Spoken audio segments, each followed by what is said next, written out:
مسلمین دائرہ اسلام میں داخل ہوئے. کئی اضلاع میں جاتے پلیگ کا زمانہ تھا, غیر مسلمین دائرہ اسلام میں آئے, ہریجن اور گریجن لوگ جو ہے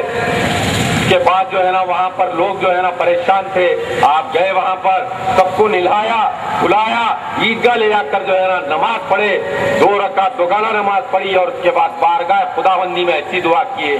اے پروردگار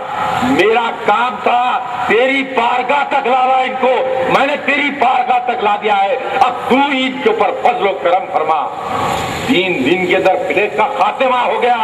اور جو ہے نا سارے لوگوں کا ایمان اتنا مضبوط ہو گیا کہ آج تک وہ لوگ ہندوستان کے حیدرآباد اور آندھرا پردیش کے کئی علاقوں میں دینی مدرسے چلاتے ہیں. یہ قائد ملت کی شخصیت تھی, یہ ملت کی تڑپ تھی, یہ ملت کے اوپر قربان ہونے کا یہ جذبہ تھا. ایسی قیادت رہی جو آج دارالسلام کے اوپر فائز ہے. واقعہ ہوتا ہے بارکت کے اندر,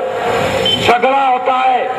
ذاتی مفادات کے تحت جو ہے محمد پہلوان سے, آپ زخمی ہوتے ہیں, ان کا ایک لڑکا مر جاتا ہے,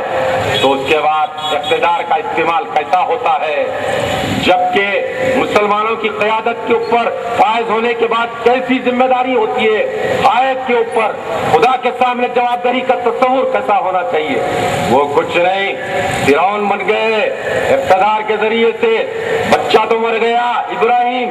شہید ہو گیا, اس کی کوئی فکر نہیں رہی, دواخانے میں علاج ہو رہا ہے گولیاں لگ کے, ان کو اٹھا کے 2 جنوں کو جیل بھیج دیا گیا,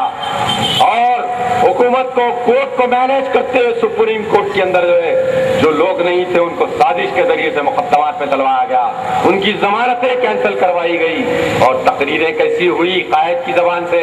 اسد الدین کی زبان سے. مسلمانوں کے قائد کیا تقریر کر رہے ہیں, ارے محمد پہلوان تیرے کو 150 روپے کی پتل کی گولی سے نہیں ماروں گا, بلکہ تجھ کو تو 1 روپے کی دوا کے لیے میڈیکل ہال پر بھیک مانگنا پڑے گا. اے مسلمانوں, اگر تم واقعی قرآن پڑھتے ہو, تمہارے ایمان ہے, تو ذرا سوچو کیا انہوں رازق الرحیم ہے. رزق کا دینا تو ذمہ اللہ کا ہے نا میرے بھائی, پھر یہ کیسے جو ہے تڑپائیں گے لوگ. اور تو اور یہ کہنے لگے ارے محمد پہلوان تیرے کو تو جو ہے نا ہندوستان کے قبرستانوں کے اندر, حیدرآباد کے قبرستانوں میں جگہ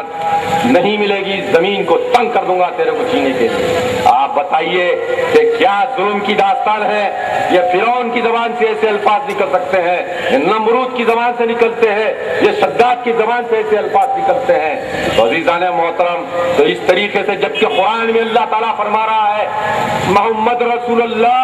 والذین معه اشداء علی الکفار رحماء بینہم, مسلمانوں کے ساتھ محمد صلی اللہ علیہ وسلم کے ماننے والے, ایک مسلمان کے ساتھ دوسرے مسلمان ایک رحم دل ہوتا ہے اور اغیار کے تعلق سے سخت دل ہوتا ہے. لیکن مسلمانوں کی قیادت کا دعویٰ کرنے والے دارالسلام کے اوپر ایم پی اور ایم ایل اے بن کے بیٹھنے والوں نے کیا کیا,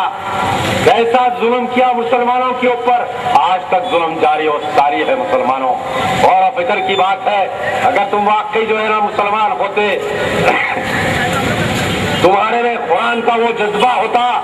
تمہارے میں جو ہے نا اللہ کے خدا کا خوف ہوتا, تو تم جو ہے نا ایسی جو ہے نا بات نہیں کرتے.